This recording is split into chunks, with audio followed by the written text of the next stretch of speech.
Welcome, crew, to What Are Your Three, a Channel 3 podcast that's back from a hiatus. Thanks for your patience, first of all, before I do anything else here. We're back from a little bit of an extended summer break that we didn't necessarily plan to go that way. But hey, that's not what this is about. This is a podcast that's here to talk with a member of the Channel 3 community about 3 games of their choosing. We'll go through some honorable mentions and some other odds and ends, have a nice little video game discussion. I'm Dan Tucker, and with me as always is Ray.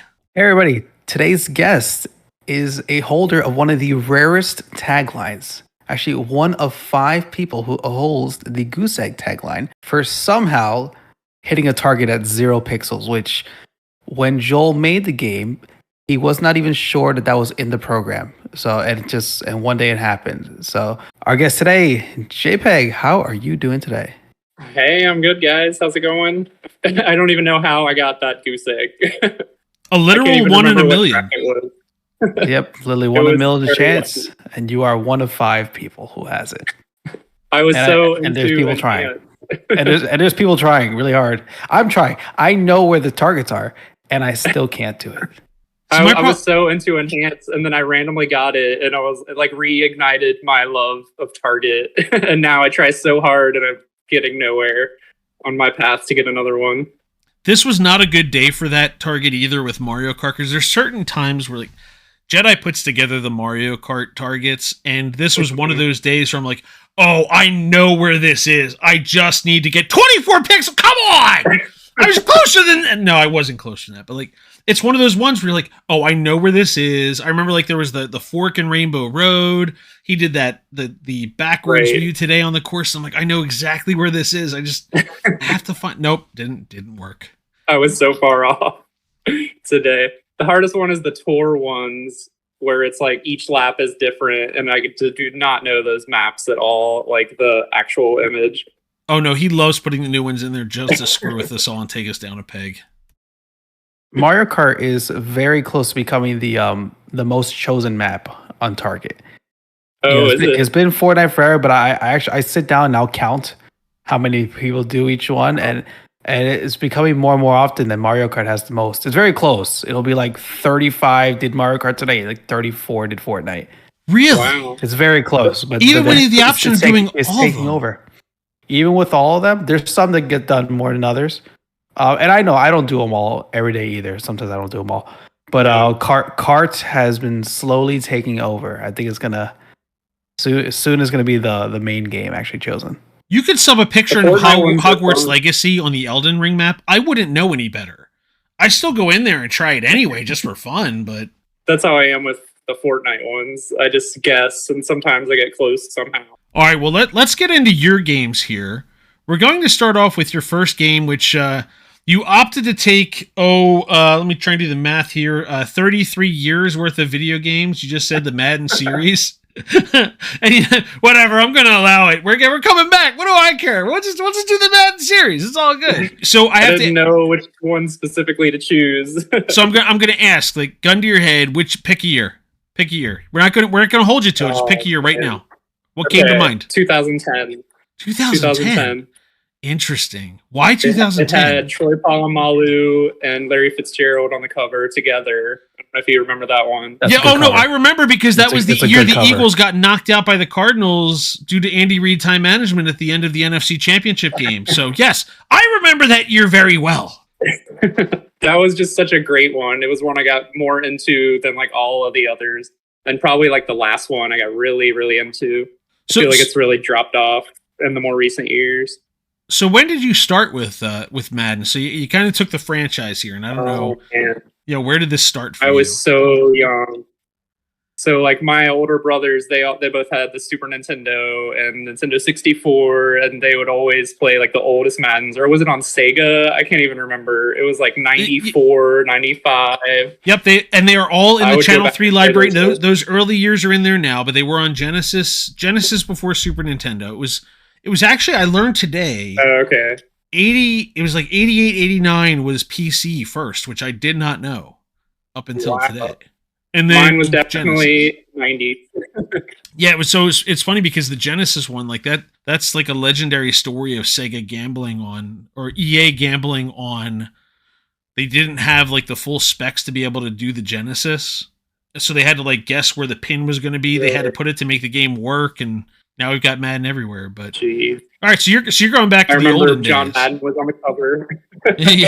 Yeah, right up until they came back to it last year too. It was a glorious thing, bringing him back last year. So, but I actually wrote down three years that I really loved, which was 2004 with Mike Vick when he was like in his prime. The 110 That was, rated like, Mike Vick that could not be stopped on a rush. Yes. Yeah. You just want to run around like he did on the Falcons. And then I had 2006 when McNabb was on the cover, and they had the precision passing. I don't know if you did that one with the big cone. It would be like how dependent on how good your QB is. Oh, there's my cat. But that one was really fun too. I have the McNabb cover somewhere because I've kept or resourced the various Philadelphia athlete ones over the years. So yes, I remember that one distinctly as well because we had to represent there. Precision passing made it so challenging because you could like had to turn your cone and you had to throw it inside the cone or it would be inaccurate. And then like the person defending you could see where you're going to throw based on where you're looking. And I feel like it was super unpopular, but it was really fun. It was that I had a better time with that than when the hit stick started. Was it the year before? I want to say it was like 05 that the hit stick started. I can't remember. Yeah, it was just like an instant fumble. Yeah, or like I wasn't even an instant fumble. I whiffed every time when I was on defense. I would whiff on the hit stick. Or if you had the truck stick and you would do it too early, they would just like miss entirely who you're trying to run over. But I was just so into Madden for so many years. Me and my other brother, we would like make whole leagues and we would do fantasy drafts and just play against each other like as multiple teams. It was so much fun. I feel like there just isn't that kind of customization nowadays in the new Maddens, but back then it was pretty great. I'll leave a gap here, first of all. I mean, he's in your profile picture. Do we have to acknowledge your brother, or do you just want to move on from that? We can. JPEG is his own person. I was actually talking about my other brother, Justin, but... JPEG is his own person. This is why that introduction has nothing to do We don't need to talk about the family or anything like that. We can talk about it. No, we're moving on. We're moving on. I like this. So was there... So I have to ask, so... I wouldn't... So you were the youngest, right? So how did that work from a team selection perspective? Oh gosh, I just remember so many early memories of we would play GoldenEye on the 64, and I was so young, and it would be like me and my three older brothers, and then my mom thought it was like too violent for me, who was too young, so she would try to hide it from us. And then like Joel and our brother Josh would always find it, and we would still play. I feel that because I think I may have told this story on here before. I was 10 when Mortal Kombat was released on home consoles. My dad, in his infinite wisdom, bought it for me. But not something I even like asked for. It's just like he thought it was being a cool dad doing it. And within a week, it disappeared. I will say my mother disappeared. It appeared at my uncle's house. I didn't dust it for fingerprints, but I'm pretty sure I'd find my mother's fingerprints on it. So I feel that entirely. Well, Dan, I can give you a movie story to relate to this. Oh boy, my parents had no idea, neither did I. And they bought. Do you remember Team America: World Police? You know that gem of a movie. Yeah, my parents saw toys or dolls, and I guess didn't look at anything else of it. And that movie got played one night. We had the movie and played it. And I don't remember how old I was. Okay, we watched it, and then all of a sudden, that movie disappeared. Like the next day, years later, my parents like, yeah, we didn't know. That was like the greatest mistake of all time. I have a similar memory of a friend's mom taking like a group of our friends to see the movie Little Nicky, not realizing how like adult that was. And we were like 9 or 10 and we were in the theater and she was like, oh, well, I'm just going to let them watch it. And it was the best. It's probably worse to leave mid movie at that point. You just got to kind of ride through it. And that was like one of the more adult Adam Sandler movies in retrospect at the time anyway. Or maybe I guess they all were, and I just was like desensitized from watching Billy Madison so many times. All right, back to I got to bring it back to Madden. So I have a question for you. We hit our quota, right? We hit the movie quota. No, we did not hit the movie. I got movie notes. We're getting to movie notes still, Ray. We haven't gotten there yet. I have formal notes coming up for the next game. But what I was going to ask, so is the PS2 the peak of the PS2 era? I mean, I shouldn't assume you were playing on the PS2, but what was I think I was had the peak a PS2 system? and an Xbox, but it was probably PS2. I remember I had a GameCube one as well, but that was probably earlier. Oh, you never answered. How did the squad thing work out? I never got the answer out of you for that. It mostly ended up being me and my other brother Justin playing. So did you? Because Joel is so much older. He's like the mythical older brother. that brother from Happy Days that like went up to the attic one time and never came back. Is that always sitting on AOL Instant Messenger? So did you get the Bengals, or were you just trying to play different teams? Because that was not going to be a great. None of that was really a great era for the Bengals. That's really what I'm trying to get to. The Bengals were a heartbreak team forever until like 2 years ago. We would play as everyone. We would do lots of Peyton Manning versus Tom Brady matchups later on. That's for sure. Me and my other brother. So was that the mode to go to though? Just a lot of exhibitions, and did you play any seasons, dynasty modes, anything like that?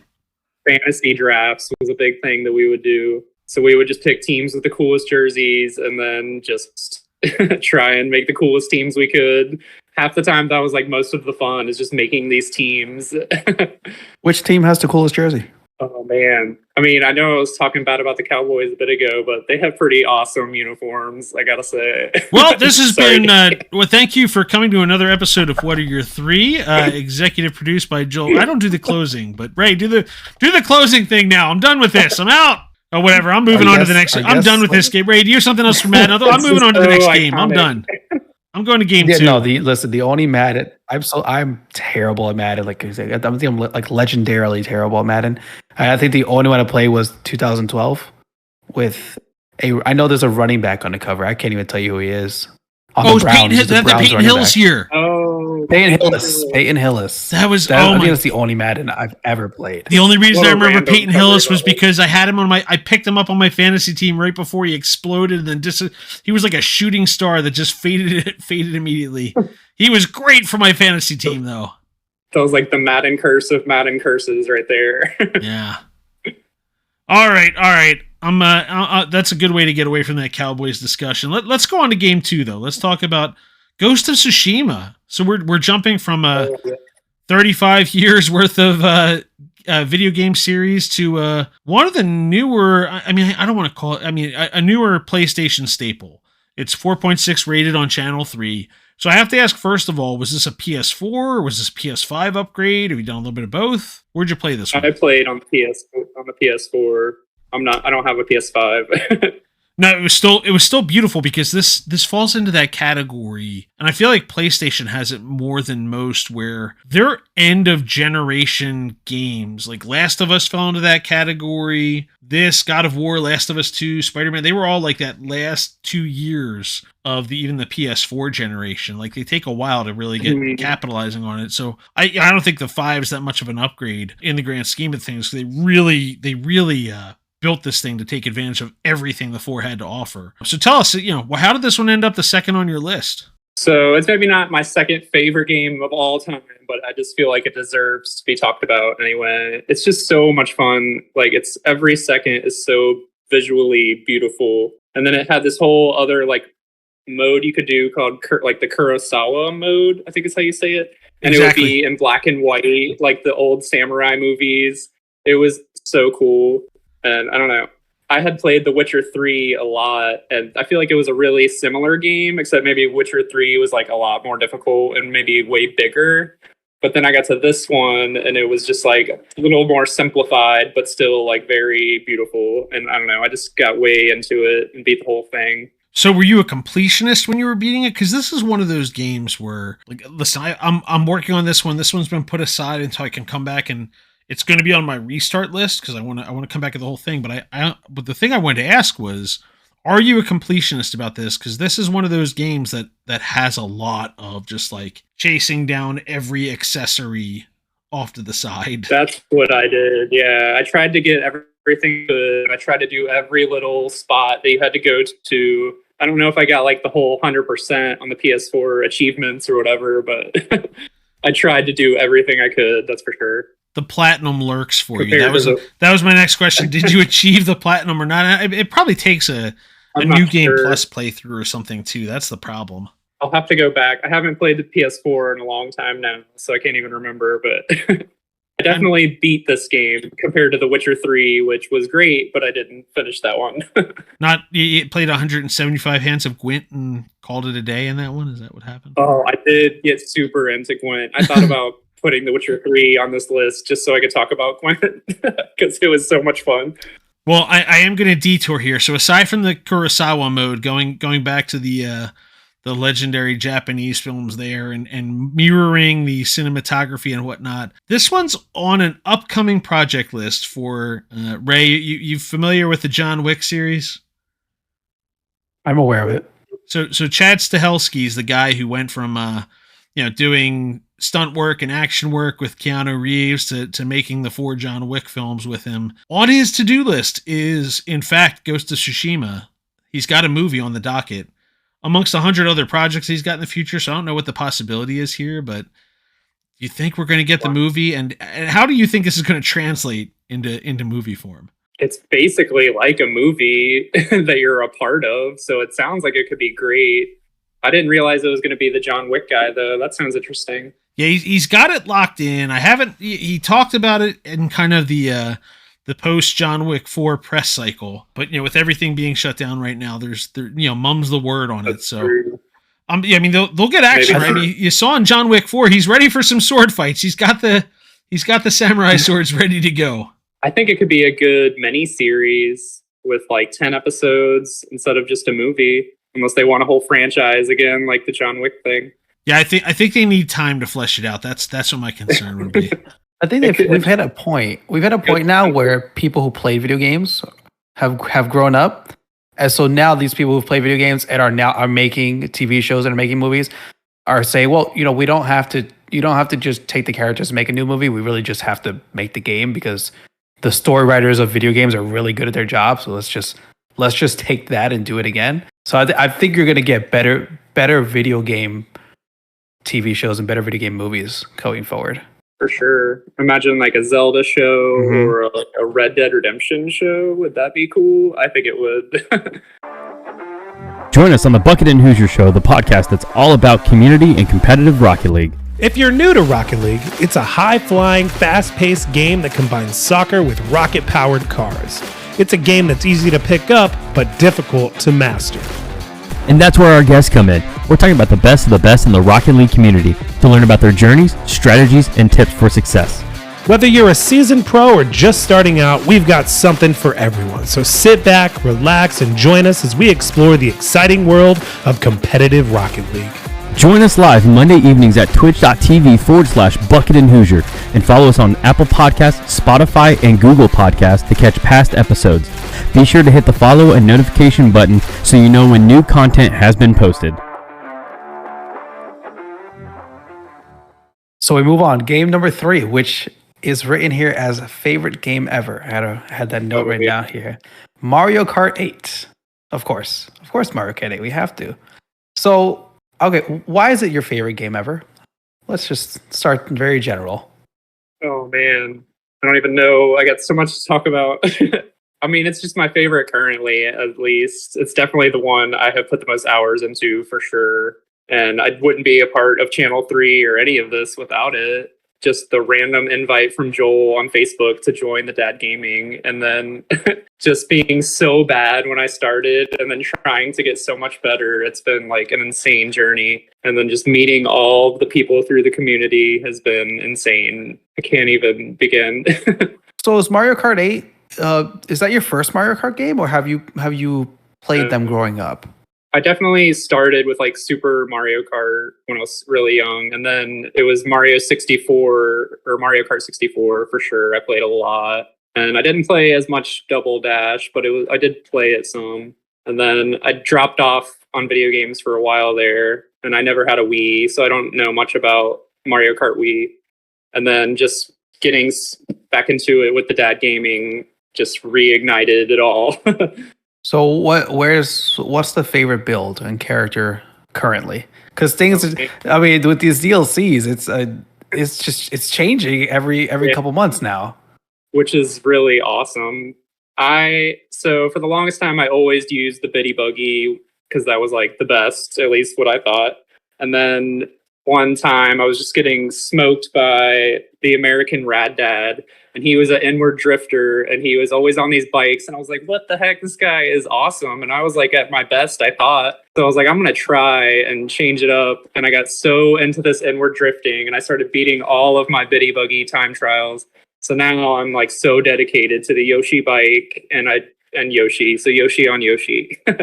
So do you do Basic does his time trial videos. So do you do the time trials? How do you deal with that? Because then the training that most people have is with outward drifting vehicles. How do you deal with the inward drifting with these time trials? You're just on your own doing this and being amazing? So I love time trialing. I'm not as good as Basic or some of those other guys like O2 and Frizz, but it's so much fun. Like some of them, I won't even watch the basic training, and I'll just try to figure it out on my own and race my own ghosts. And then some tracks I have to just watch, and it's like you just pick up little pieces of what he's doing and try to apply it with the inward drifting because it is kind of different. But a lot of the times, like the shortcuts are the same. So, but yeah. So what's the go-to? Inward drifting. What's the go-to course? That if you have to win one race, you have to win one race. Like, it doesn't have to be your favorite. It's just the one that you think is my best chance. And so I guess it's Mary Mountain, which is one that I was really good at time trialing, and I'm so close to Basic. That's the one I'm closest to him at for sure. What are your thoughts on Baby Park? It's the worst track in the game, but I still like it. I have a whole grading system of all the carts, which it goes A or S, A, B, C, and there's only one D, and that's Baby Park, and there's no Fs. Is there what's on the S course list? I would assume Mary Mountain's there, right? Because that's the one you do. Well, as much as I'm good at Mary Mountain, I don't think it's a S track. What's an S track then? So a few off the top of my head is like Neo Bowser for sure, and Bone Dry Dunes, and Toad Harbor, and Sunshine Airport. I'm trying to think of some newer ones that are S's. I have a whole list somewhere if I can look on my phone real quick. Bone Dry Dunes. That's not one that I would have expected to hear. I think it's just such a classic. Another one is Mount Wario. That's actually the list right there. Neo Bowser, Bone Dry Dunes, Toad Harbor, and Mount Wario. I think those are the best. It's a good course. It's a good list. But Toad Harbor is mine. If I had to pick one, if my life depended on a track, listen, I don't think I'd make it, but Toad Harbor would be my pick. Do you want to talk about any more racing with the Harbor? Are they racing with the Dad Gaming? How that's been? Because you said you were away from gaming, and then you got brought back in here. There was a few years there of just being like super busy, working 2 jobs, and totally dropped off on gaming. And then I got a Switch when I had a bit more free time at some point, and the games that I got were Mario Kart 8 and Breath of the Wild. And I definitely got super into Breath of the Wild, and then eventually got into the Dad Gaming just from being invited. And I think Joel had just invited everybody and didn't even realize. And I just sort of joined, and I made up my JPEG gamer tag. And I made the very first ever playoffs. And finally he got on Facebook and was like, hey, everybody, what's your real names? Like asking all the people that qualified. And I was like, I'm JPEG Mario. And he didn't even know it was me because I never told him. So I was just there. It was pretty great. He was surprised. But yeah, just meeting all the people over the years now has been crazy, and talking to them like every single day. And it's just insane. And then getting to meet up with the people in real life like we did a few months ago was just like so surreal. And we played more Mario Kart than I've ever played in my life. It was amazing. Did you walk away? All these tournaments. You walked away with physical hardware from that one though, didn't you? Oh yeah. Here, that's right. That's right. JPEG Mario is this is very interesting. I think there was a little controversy that JPEG is the world Mario Kart to Dead Game champion. Here's the little medal I got that Mama made, if you can see it there. It's very nice. But yeah, we did all these tournaments, and then on the last night we did this whole big final tournament, which I managed to win. I was playing at a bar next to Mickey Wins on a little TV, and I got first, and I couldn't believe it. And everyone stood up and clapped for me, and I was so like shocked and speechless. It was just the best thing ever. I could not believe it. Everyone was so nice, even though I just beat them in Mario Kart. I'm not shocked and speechless because you're always there with a knife in your hand for these seasons. Like you're always you're up there every time or winning these seasons too. Like this is not a revelation. You're really good at it. That just has to be said here. Well, thanks. I have tried so much to get better. I've tried like changing the controls to like changing every character and every cart, and now it's just I've only gotten better somehow. What After controller like do you play on? I use the Pro controller now, Okay. but for the longest time, I didn't even realize I should be doing that. But yeah. All right. On to honorable mentions. We're going to talk about 3 games you have up on your list, and I believe there might be a manifesto to come towards the end of this, but we'll get to that at some point. We're going to start off with a Switch game here on the recent side, Splatoon 3, a strong 4.5 rating on Channel 3. And I have to ask, so based on the timing and the dark ages of gaming, which we all go through, is this your first Splatoon? It is my first Splatoon, yeah. All I right. had thought about buying Splatoon 2, but I never did. And then this one came out, and my friend actually bought it for me, which was amazing. And because he wanted me to get into it. So tell us about it. So this is your first Splatoon, and it has a pretty strong existing subculture. I mean, it's not. I mean, it's probably up there with Mario Kart. I mean, it's somewhere up there in the top online competitions. But anyway, so tell us about your transition into this game then, from having no Splatoon experience. So yeah, I used to do shooters when I was younger, but not for a very long time. So that was kind of weird getting back into it, but I guess it's a different kind of shooter of not like violence or anything. But I'm definitely not as good at Splatoon as I am Mario Kart. So it's kind of funner to be in a game where I'm learning more. And yeah, just I never got into like the story mode, but just playing with friends online, like the Platoon is what our chat is called. So like Ganon Slayer and Jube and Toots LaRue, we play a lot. And then Hana Kart as well. But yeah, it's just really fun getting into all the modes and trying to rank up slowly but surely. And then we all sort of got into the new Zelda and have dropped off a bit on our Splatooning. But we just had that event last night, which was super fun, hosted by Main. So what's your favorite mode? So you don't do the single player, which I was wondering if you had to do that to jump in. You didn't bother. You just went right into the online multiplayer. I did a tiny bit, yeah. So I love Rainmaker is really fun. So it's sort of like there's this big weapon that everyone's trying to get to, and then you have to get it as a team and take it to the next checkpoints. And you just battle over this big weapon that slows you down if you pick it up. And I pretty much am like the Ben Simmons of Rainmaker. Like, I never want to pick it up. I'll just go around and assist my team and stay away from it, maybe to my detriment. There are layers to that analogy that you probably don't want to go into. So we're gonna move on from that comment. So I was gonna ask, so have you done a lot of the turf war? Because one of the big changes that I wanted to ask if there were a lot of changes for you between 2 and 3, because I didn't see a whole lot really. I mean, I'm no expert. I did not play 1. I've played 2. I've played 3. But the tricolor turf war versus the 2-team turf war is probably one of the bigger changes that this has, is having that like element of a third group in there and changing some of the dynamics. Do you guys play much of that at all? I've done a few of the tricolor ones. Those are pretty wild. I'm not the biggest turf war fan, but when you first play, you have to play a ton of turf war before you rank up high enough to play the other modes. So that's when I did it the most. But I've not done too many tricolor ones. When you do the Splatfest, though, it's only turf war, which kind of forces you to play it if you want to like rank up some other things or abilities. All right, now I'm gonna close out my Splatoon 3 discussion by asking the most important question for Splatoon 3: motion controls or no motion controls? Oh, I tried so hard at first because I was told that all the best players use motion controls, and I just could not. It was so weird. So what I did is I turned it off and I turned my sensitivity all the way up, and that seems to work for me. Yeah, I can't. I could not get into that at all. No. I refuse to believe that there's a game that can be played better with motion controls than not. Other than Wii Sports, where you had to use motion controls. I can't see that. There's no way, right? You're telling me the best players are playing motion control in Splatoon? That's what I hear, and I know Ganon Slayer uses them, and he is like the best Splatoon player I've played with, or arguably. That's crazy. I don't understand. I think he's the only one that I know who uses it. You know, I didn't even know this was a thing. I didn't know this game had motion controls. I've never played it. Now I have to go watch. Now I'm gonna have to look up a video later because I'm just blown away by this whole It's very statement. like subtle of just moving the controller around, and it's strange to me. So you're aiming though like that, right? That's the whole thing. Yeah.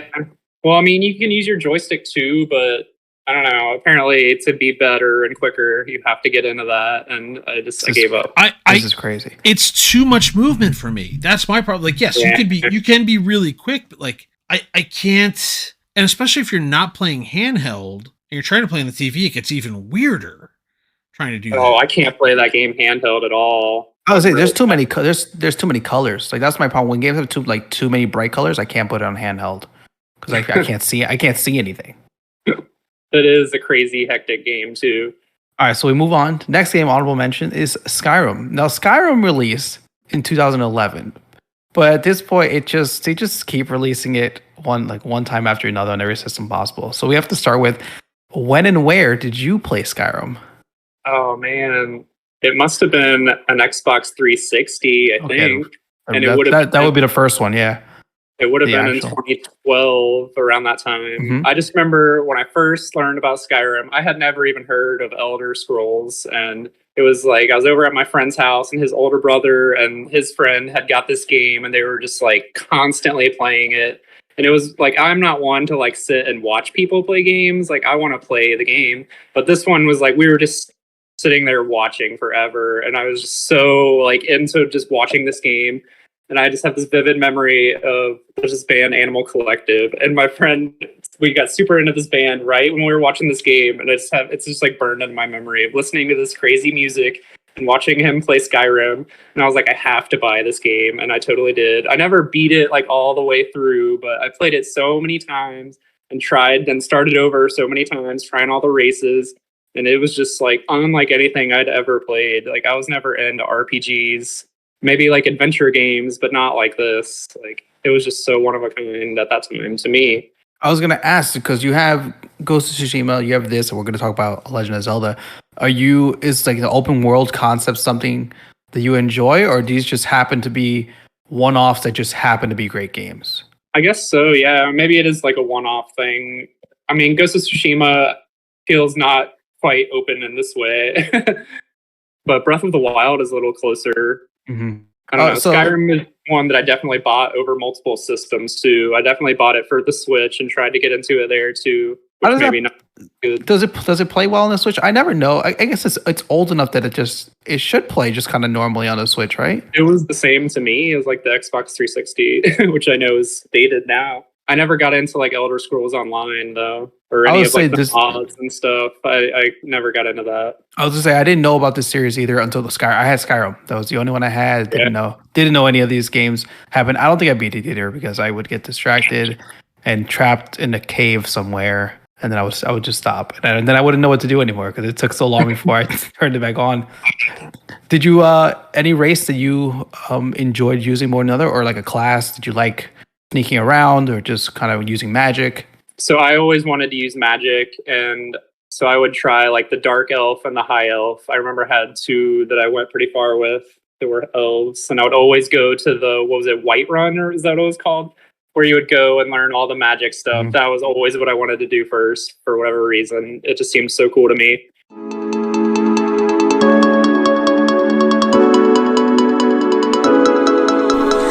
I'm Commander Nikki, and this is your favorite podcast on gaming.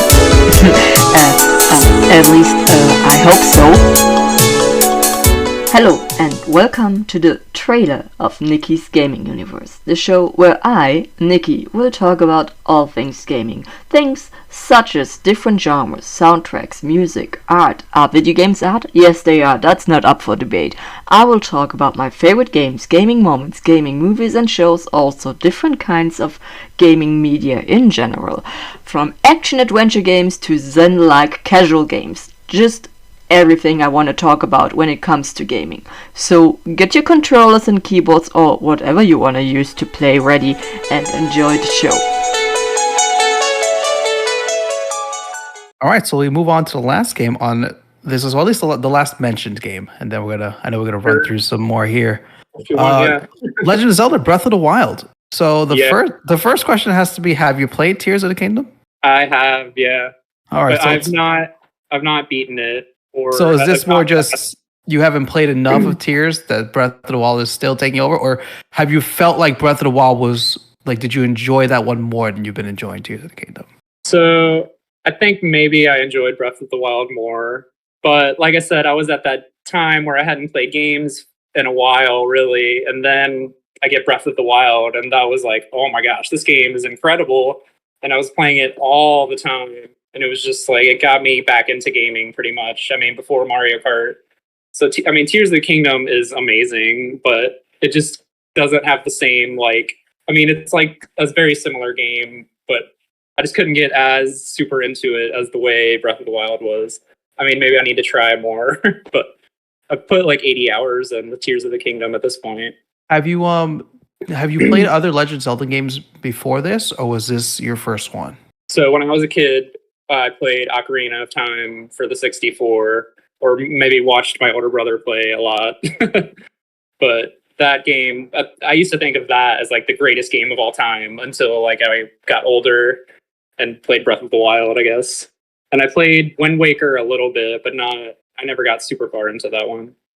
So, do you prefer this new kind of version of Zelda that's open and kind of lets you play it the way you want over the kind of the more linear way that older Zelda games have been? Yeah, I mean, maybe a mix of the two would be nice. It is sometimes it gets overwhelming, especially Tears of the Kingdom, because there's like 3 So much. levels, and it's like you don't even know where to begin, which can be great, but at the same time, it's like you just know how much you don't know, I guess.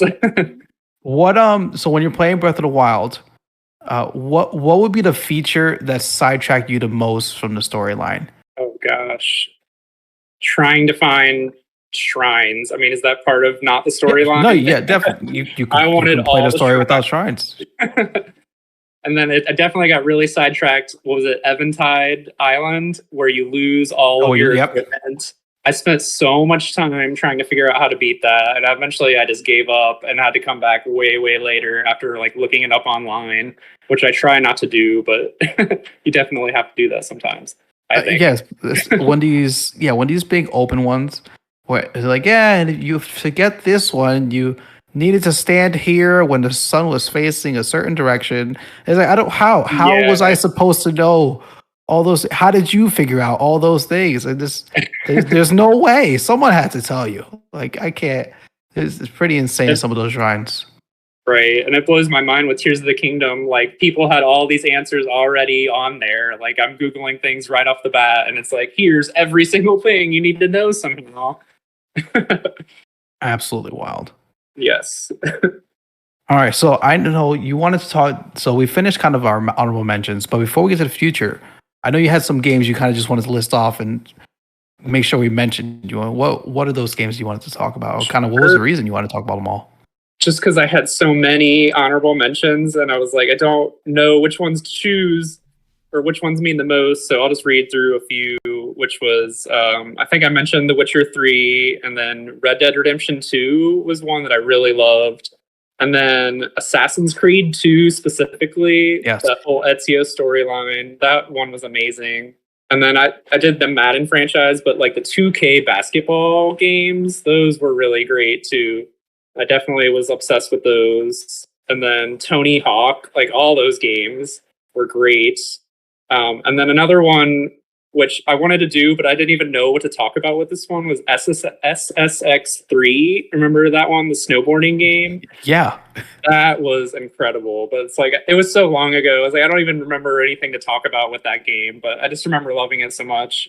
See, kids, in the beginning of the 2000s, you couldn't throw a rock without hitting a snowboarding game. Like, that's the moral of this story. Yeah, Mine was SSX Tricky.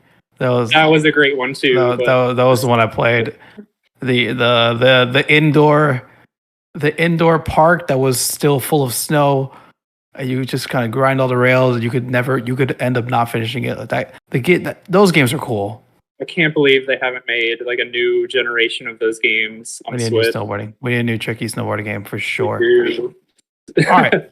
Talking about games that should be made in the future, The one game we're looking forward to here. Now we have Mario Kart 9.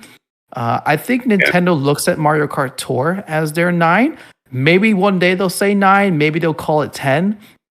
What do you think? Yeah, what's the next thing?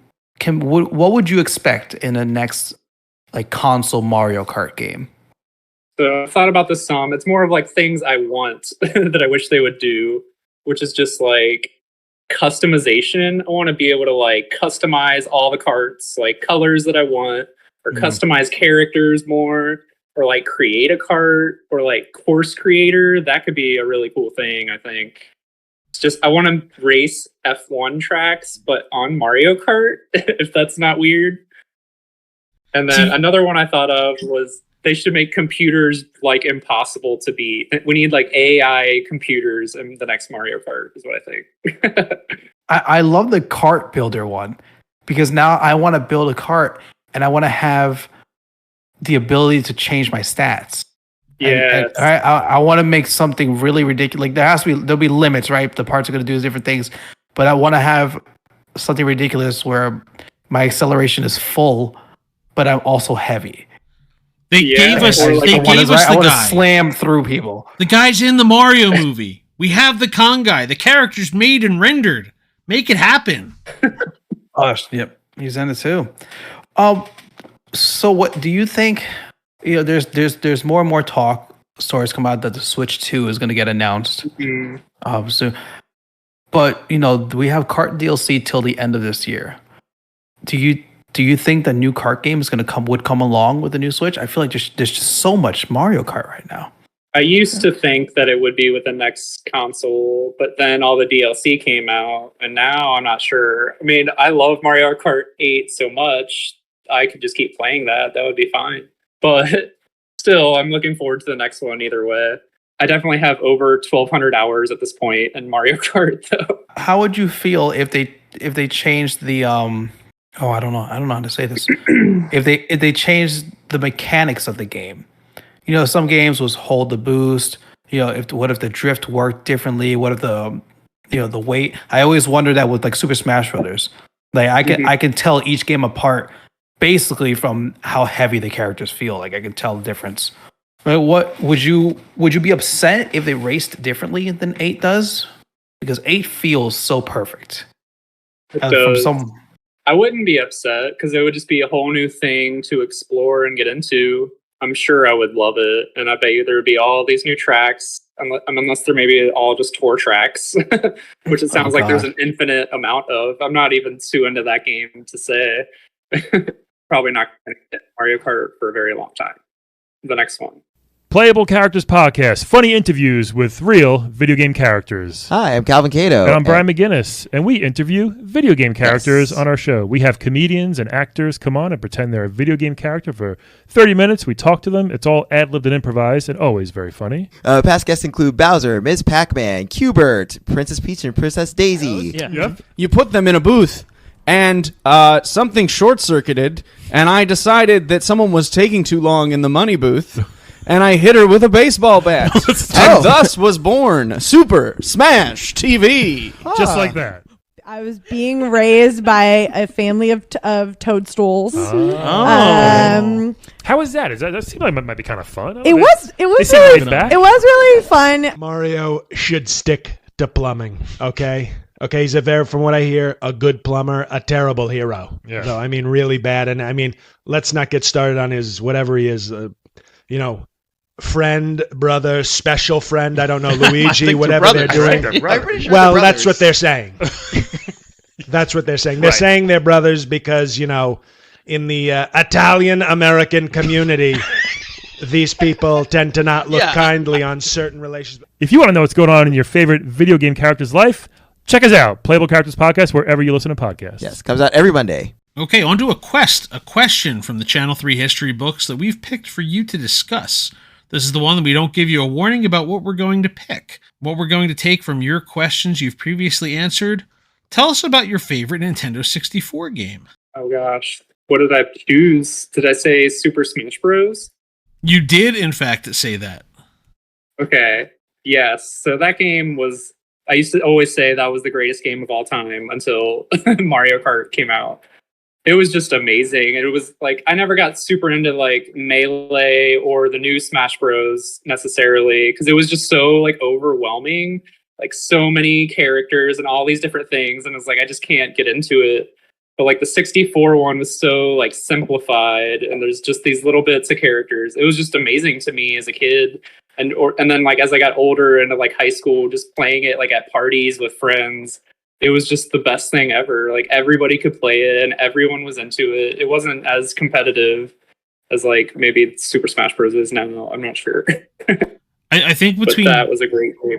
Between GoldenEye, Mario Kart 64, and Smash Brothers, those games alone not justified or like really made great use of the fact that you were able to have 4 controllers and just 4 people able to play right there on screen. Yeah.